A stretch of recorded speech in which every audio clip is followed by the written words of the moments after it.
নমস্কার, জয়শ্রী গণেশ আপনাদের প্রত্যেককে জানাই স্বাগতম আজকের বিশেষ অনুষ্ঠান। আজকের পর্বের অনুষ্ঠান নক্ষত্র ভিত্তিক প্রেডিকশন। আপনারা জানেন যে আমরা ইতিমধ্যেই অশ্বিনী থেকে শুরু করে জ্যেষ্ঠা নক্ষত্র পর্যন্ত প্রত্যেকটি নক্ষত্রের ২০২৫ ইন্ডিভিজুয়ালি কেমন যেতে পারে, কতটা ভালো থাকবেন আপনি, কতটা ভালো থাকবেন আপনারা, প্রত্যেকটি বিষয় নিয়ে কিন্তু চর্চা করেছি। আর আজকে আমরা যে নক্ষত্রটিকে নিয়ে আলোচনা করব সেটি হলো মূলা নক্ষত্র। যে রাশিটিকে নিয়ে আজকে আমরা চর্চা করব সেটি হলো ধনু রাশি। ধনু রাশির জাতক জাতিকাদের মধ্যে মূলা নক্ষত্রের আহ, প্রায় বলা যেতে পারে যে ৯ ভাগের মধ্যে ৪ ভাগ মানুষ আমরা দেখি। মূলা নক্ষত্রের প্রতীক কি একগুচ্ছ মূল, এবং এই নক্ষত্রের যে দেবতা সেটি হলো নির্ঋতি। এখন অনেকগুলো প্রশ্ন এখান থেকে উঠে আসে যে মূলা নক্ষত্রের নামের সার্থকতা কোথায়? দেখুন, প্রত্যেকটি বিষয়ের যে ফাউন্ডেশন, মৌলিক ফাউন্ডেশন, সেটা অনেকটা মূলা নক্ষত্রকে সাপোর্ট করে। মূলা নক্ষত্রের জাতক জাতিকারা প্রত্যেকটি বিষয়ের ভিতরে প্রবেশ করতে চায়। প্রত্যেকটি বিষয়ের রুটে প্রবেশ করতে চায় যে কেন, কিভাবে, কোথা থেকে, এই যে মানসিকতাগুলো, এগুলো কিন্তু মূলা নক্ষত্রে প্রচুর পরিমাণে আসে। তবে অনেক ক্ষেত্রেই আমরা দেখি মূলা নক্ষত্রের জাতক জাতিকাদের সফলতার ক্ষেত্রে একাধিকবার কিন্তু বাধাপ্রাপ্ত হতে হয়। আজকে একরকম প্রবলেম, আবার ১ মাস যেতে না যেতে আরেক ধরনের প্রবলেম, এবং সবথেকে যেটি আনন্দের, সবথেকে যেটি গুরুত্বপূর্ণ, যে প্রত্যেকটি প্রবলেমের কিন্তু সমাধান থাকে। মূলা নক্ষত্র যত প্রবলেমের মধ্যেই পড়ুক না কেন, একটা সার্টেন টাইমের পর তার সেই প্রবলেম থেকে কিন্তু বেরিয়ে আসতে কোথাও যেন গিয়ে সহায়তা মেলে, এবং প্র্যাকটিক্যালি এটাই আমরা দেখি যে মূলা নক্ষত্র বিপদে পড়বে। কিছু, কিছু ক্ষেত্রে এমন কিছু কম্বিনেশন তৈরি হবে মনে হবে লক্ষ্মী ছাড়া। কিন্তু তারপরে গিয়ে ঈশ্বরের অসীম কৃপাতে তাদের প্রচেষ্টায় তারা কিন্তু নিজেদের জায়গা আবার সুপ্রতিষ্ঠিত করতে পারে। এটা মূলা নক্ষত্রের একটি বিশেষ বৈশিষ্ট্য। তবে মূলা নক্ষত্র টাইম পাঞ্চুয়ালিটি রাখার চেষ্টা করে প্রায় অনেক ক্ষেত্রেই। তবে নিজে পাঞ্চুয়ালিটিটা যেমন মেইনটেইন করে, অপরে যদি না করে তাহলে কিন্তু বাকবিতণ্ডা তৈরি হতে পারে। মূলা নক্ষত্রের সাথে অনেক সময় তাদের পারিবারিক জীবনের কিছু ডিস্টারবেন্স আসতে পারে। অনেক ক্ষেত্রে আমরা দেখি পরিবার পরিজনের সাথে সম্পর্কের নিয়ন্ত্রণের ক্ষেত্রে একটু ভুল বোঝাবুঝি তৈরি হয়েছে, এবং এটি কিন্তু মূলাকে প্রচুর কষ্ট দেয়। মূলা চায় তার পরিবার পরিজন, তার রুটকে নিয়ে থাকতে। আজকে মূলা নক্ষত্রের একজন জাতক, সে চাইবে তার মা, তার বাবা, তার জয়েন্ট ফ্যামিলি যদি হয়ে থাকে, প্রত্যেককে নিয়ে সুন্দরভাবে কন্টিনিউ করতে। এবার দেখুন, সময়ের অবকাশে কতজনই বা সুন্দরভাবে কন্টিনিউ করতে পারে। বাট প্রাথমিক একটা চেষ্টা প্রচেষ্টা আমরা মূলার মধ্যে দেখি। আবার অনেক ক্ষেত্রে আমরা দেখি মূলা নক্ষত্রের কিন্তু হায়ার এডুকেশন হয়। এবার দেখুন, কোনো একটা কারণবশত যদি হায়ার এডুকেশন নাও হয়, তাও কিন্তু তার উচ্চশিক্ষার প্রতি একটা অনুরাগ থেকে যায়। That is very important. যে মূলা নক্ষত্রের জাতক জাতিকাদের উচ্চশিক্ষার প্রতি একটা অনুরাগ আজীবন থেকে যায়। তারা যদি নিজে সেই জায়গাটাকে অ্যাচিভ করতে না পারে, তার সন্তান, তার ভাই, তার পরিজনের মাধ্যমে সে চায় যাতে উচ্চশিক্ষার জায়গাটা আসে, এবং মেক্সিমাম ক্ষেত্রে সে কিন্তু এই উচ্চশিক্ষার যে বিষয়বস্তুটা, সেটা পরিবারের সাথে অন্তর্ভুক্ত করে। অনেক সময় দায়িত্ব নিতে হয়। ছোটবেলা থেকে পারিবারিক দায়িত্ব মূলার অনেক ক্ষেত্রেই নিতে হয়। যে কারণে অনেক মূলা নক্ষত্রের নিজের স্বপ্নকে বিসর্জন দিতে হয়। ২০২৪ ভার্সেস ২০২৫, আমাদের আলোচনা করতে হবে ২০২৫ এ আপনি কি কেমন থাকবেন? এবার দেখুন, ২০২৪ মূলা কি খুব ভালো ছিলেন? হ্যাঁ, কিছু, কিছু ক্ষেত্রে হয়তো জটিলতার মাত্রা কম ছিল। কিছু, কিছু ক্ষেত্রে অবশ্যই জটিলতা ছিল। এবং দশমভাবে কেতুর বা নক্ষত্রের অধিপতির অবস্থান মূলাকে কিন্তু কর্মজীবন রিলেটেড বিষয়ে ভোগান্তি দিয়েছে। বিভিন্ন রকম স্বাস্থ্যজনিত বিষয়ে ভোগান্তি দিয়েছে। আপনি যতবার চেষ্টা করেছেন যে আপনার স্বাস্থ্যকে সঠিক করতে হবে, যতবার আপনি চেষ্টা প্রচেষ্টা করেছেন যে আপনার স্বাস্থ্যের দিকটা আপনাকে একটা সুন্দর জায়গায় নিয়ে আসতে হবে, আপনি কিন্তু সেই জায়গাতে বারংবার ব্যর্থ হয়েছেন। আজকে আপনি যদি আমায় প্রশ্ন করেন যে মূলা নক্ষত্রের জাতক জাতিকাদের সত্যিই তো নানা রকম প্রবলেম তৈরি হয়েছে। সত্যিই তো আমরা দেখেছি যে চেষ্টা প্রচেষ্টা করার পরও ব্যর্থ হতে হয়েছে। তাহলে ২০২৫ এও কি এই ধারাবাহিকতা থাকবে? না। কর্মজীবন রিলেটেড বিষয়ে মে মাস থেকে মূলা নক্ষত্রের সময়কালটা কিন্তু অনেকটা বেটার যাবে। আমি মনে করি যে সমস্ত মূলা নক্ষত্রের জাতক জাতিকারা কোনো না কোনো সমস্যায় আছেন, বিশেষ করে কাজ নিয়ে, কারোর কাজ চলে গেছে, কারোর কাজ নিয়ে একটা ল লিটিগেশন চলছে, একদম চিন্তা করবেন না, খুব নেগেটিভ কিছু ঘটবে না, এটুকু শিওরিটি আমি আপনাকে প্রদান করছি। এবার দেখুন ১৯-২০ দু-একটা প্রভাব জীবনচক্রে আসবে। That's very true. But extreme negative কোনো মাত্রাক্রম অন্তত মূলা নক্ষত্রের নেই। এই শিওরিটিটা আমি কিন্তু আপনাকে প্রদান করছি। তার সাথে, সাথে বলি যে সমস্ত মূলা নক্ষত্রের জাতক জাতিকাদের কোনো না কোনো কারণবশত রিলেশনশিপ ইত্যাদি, ইত্যাদি বিষয়ে কিন্তু ইস্যুস অলরেডি চলে এসেছে। তাদেরও কিন্তু পজিটিভিটির মাত্রাটা বাড়বে। তাহলে রিলেশনশিপে কেমন ইস্যুস আসলো?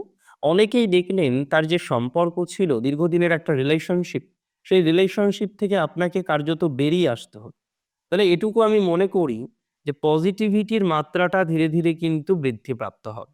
আজকে যে সিচুয়েশনে আছেন, সেই সিচুয়েশনে যে আপনাকে আজীবন থাকতে হবে একদমই তা না। মূলা নক্ষত্রের আমরা এটাও দেখেছি, কিছু তন্ত্র, মন্ত্র ইত্যাদি বিষয় নিয়ে একটা চিন্তার বহিঃপ্রকাশ ২০২৫ এ এসেছে। কেউ ক্ষতি করেছে এরকম একটা মানসিকতা বা একটা টেনশনের জায়গা আমরা কিন্তু মূলার ক্ষেত্রে তৈরি হতে দেখেছি। তবে এটুকু সিওরিটি তো আমি আপনাকে প্রদান করতেই পারি যে নেগেটিভিটি যা ছিল সেটা মূলার ক্ষেত্রে অতীত। নতুন করে নেগেটিভিটি আসবে বলে আমার একদমই মনে হয় না। ২০২৫ এ এটা একদমই বাস্তব। ধনু রাশির ধায়া নামক একটি বিষয় শুরু হবে মার্চ মাসের পর থেকে। তবে দশা, অন্তর্দশা, প্রত্যন্তর দশা যদি সঠিক থাকে, যেমন আমি মেষের ক্ষেত্রে জোর গলায় বলেছি ২০২৫ এ ৭.৫ কোনো রকম ইফেক্টই আপনারা পাবেন না।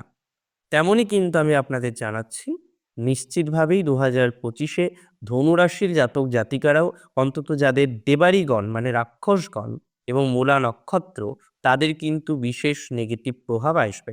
এবার মাথায় রাখতে হবে মূলা নক্ষত্রের জাতক জাতিকাদের ক্ষেত্রে যারা মেডিকেল প্রফেশনে আছেন, যারা যেকোনো ধরনের ভূমি রিলেটেড ম্যাটারে যুক্ত। হয়তো আপনি ভূমি দপ্তরে কাজ করেন, আপনি হয়তো সংযুক্ত রয়েছেন যেকোনো কুয়ো খনন করার কার্যে বা মাটির জিনিস তৈরির কার্যে আপনি সংযুক্ত, জমি সেল আউট করার কার্যে আপনি সংযুক্ত। তাহলে যারা ল্যান্ড বা প্রপার্টি বা জমি বা মাটি নিয়ে কাজ করেন, তাদের কিন্তু ২০২৫ টা অসম্ভব ভালো যাবে। আমি মূলা নক্ষত্রে দেখুন লাইফে ৪ টে বিষয় ঠিক থাকলে জীবনটা অনেক বেশি স্মুথ হয়। একটা হলো পার্সোনাল লাইফ, একটা হলো প্রফেশনাল লাইফ, একটা হলো হেলথ, আরেকটা ফাইন্যান্স।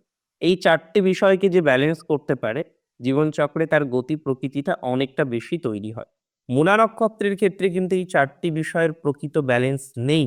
যে কারণে আমরা বারবার দেখছি বিভিন্ন রকমের অন্তরায় মূলা নক্ষত্রের কিন্তু চলে আসছে। আজকে যদি আপনি আমায় প্রশ্ন করেন যে এই অন্তরায় কবে গিয়ে কমবে? এই অন্তরায় আদতেও কমবে কিনা? বা সিচুয়েশন আদতেও এর থেকে কতটা পজিটিভ দিকে নিয়ে যেতে পারবো? আমি খুব দায়িত্ব নিয়ে আপনাকে বলছি, অন্তরায় অনেকটা কমে যাবে। বর্তমানে যে সিচুয়েশন আছে তার থেকে অনেক বেটার একটা সিচুয়েশন আপনি তৈরি করতে পারবেন এবং মাথায় রাখতে হবে যারা বিজনেসম্যান আছেন, মেডিকেল প্রফেশনে আছেন তাদের ক্ষেত্রেও কিন্তু যথেষ্ট পজিটিভিটির জায়গা আমরা দেখতে পারবো। অর্থাৎ মূলা নক্ষত্রের জাতক জাতিকাদের যে সমস্ত জাতক জাতিকাগণ মেডিকেল প্রফেশনের সাথে সংযুক্ত, তাদের পজিটিভিটির মাত্রা কিন্তু বাড়বে।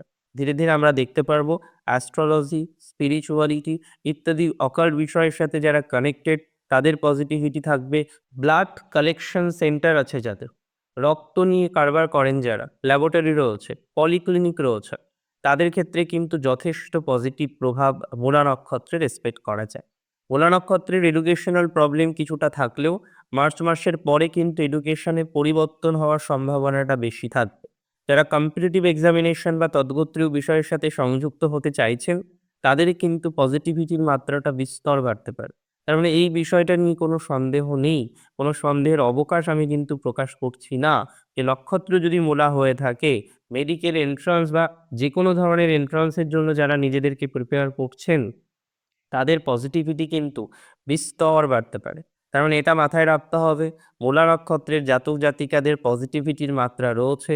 পারিবারিক জীবন থেকে শুরু করে অন্যান্য বিষয়েও দক্ষতার বিকাশ ঘটার সংযোগ থাকবে। এক্স বা পুরনো রিলেশনশিপ ফিরে আসতে পারে। তবে অনেক ক্ষেত্রেই সেই টক্সিক রিলেশনশিপে আদৌ যাবো কিনা এটা নিয়ে হয়তো পুনরায় বিবেচনা করার প্রাসঙ্গিকতা থাকবে। মূলা নক্ষত্রের জাতক জাতিকাদের ক্ষেত্রে মাথায় রাখুন মানসিক চাপ যাদের অতিরিক্ত মাত্রায় হচ্ছে, তারা কিছুটা মেডিটেশন করতে পারেন। দূর ভ্রমণে লাভ হতে পারে, দূর দেশে গমনে লাভ হতে পারে। যারা বর্তমানে কলকাতায় থাকেন বা জন্মস্থানে থাকেন বা চট্টগ্রাম থাকেন বা জন্মস্থানে থাকেন, যারা দূরে যেতে চাইছেন, অন্য রাজ্যে হতে পারে, অন্য দেশে হতে পারে, তাদের পজিটিভিটির মাত্রাটা কিন্তু বিস্তর বাড়বে। তার মানে দূরযাত্রায় শুভ ফল, যেকোনো ধরনের বাইরে যাত্রায় শুভ ফল, জমি বাড়ি ক্রয় করার জন্য যারা মরিয়া হয়ে রয়েছেন তাদের পজিটিভিটির মাত্রাটা বাড়তে পারে। যেকোনো ধরনের অ্যাডমিশন রিলেটেড সমস্যা, কোনো একটা কলেজে আপনি অ্যাডমিশন নিতে চাইছেন কিন্তু অ্যাডমিশনটা আপনি করাতে পারছেন না। এই ধরনের প্রতিবন্ধকতাগুলো যাদের রয়েছে তাদের বিস্তর পজিটিভিটির মাত্রা বাড়বে বলে আমি অন্তত মনে করি। অ্যাস্ট্রোলজি, স্পিরিচুয়ালিটির ক্ষেত্রে ধনাত্মকতা বাড়বে। যেকোনো অ্যাসিস্ট্যান্টের কাজ যারা করেন তাদের শুভ হবে। সন্তান যোগ কিন্তু মূলার দীর্ঘদিন পর শুভ। সুতরাং এখানে সন্তান নিয়ে কোনো রকম টেনশন নেওয়ার একদমই অবকাশ নেই। যাদের মেডিকেল এমার্জেন্সি হয়েছিল বিগত ২-৩ মাসের মধ্যে, তারা অনেকটাই কিওর থাকবেন বলে আশা রাখতে পারছি। মূলা নক্ষত্রের জাতক জাতিকাদের যে সমস্ত জাতক জাতিকাগণ বিদেশে সেটেলড আছেন এবং খুব চিন্তা হয় যে কতদিন সেখানে থাকতে পারবেন। কারেন্ট সিচুয়েশন এ নেগেটিভিটির মতো বিষয় দেখছি না। ইভেন যারা হোটেল, হসপিটালিটি ইত্যাদি বিষয়ে কানেক্টেড, যারা আইটি সেক্টরে কানেক্টেড, অ্যাকাউন্টস এর সাথে যুক্ত, লেখাপড়া বা একাডেমিক লাইনে যুক্ত, তাদের প্রফেশনাল লাইফের গতি প্রকৃতি বৃদ্ধিপ্রাপ্ত হবে। যেকোনো ল লিটিগেশন এর সাথে যারা এনগেজড হয়ে গেছেন, ল লিটিগেশন নিয়ে যারা চিন্তায় আছেন, তাদের পজিটিভিটির মাত্রাটা বিস্তর বাড়তে পারে। তার মানে এই বিষয়টা নিয়ে কোনো শঙ্কা বা কোনো সন্দেহ বা কিছু নেই যে রাশি যদি আপনার হয়ে থাকে নিশ্চিতভাবেই ধনু রাশি, নক্ষত্র হয়ে থাকে মূলা, ২০২৫ মার্চের পর এবং কিছু, কিছু ক্ষেত্রে মের পর অনেক ভালো টাইমিং যাবে। অনেক ভালো থাকুন, আপনারা প্রত্যেকে সুস্থ থাকুন, স্বাভাবিক থাকুন। জয় শ্রী গণেশ।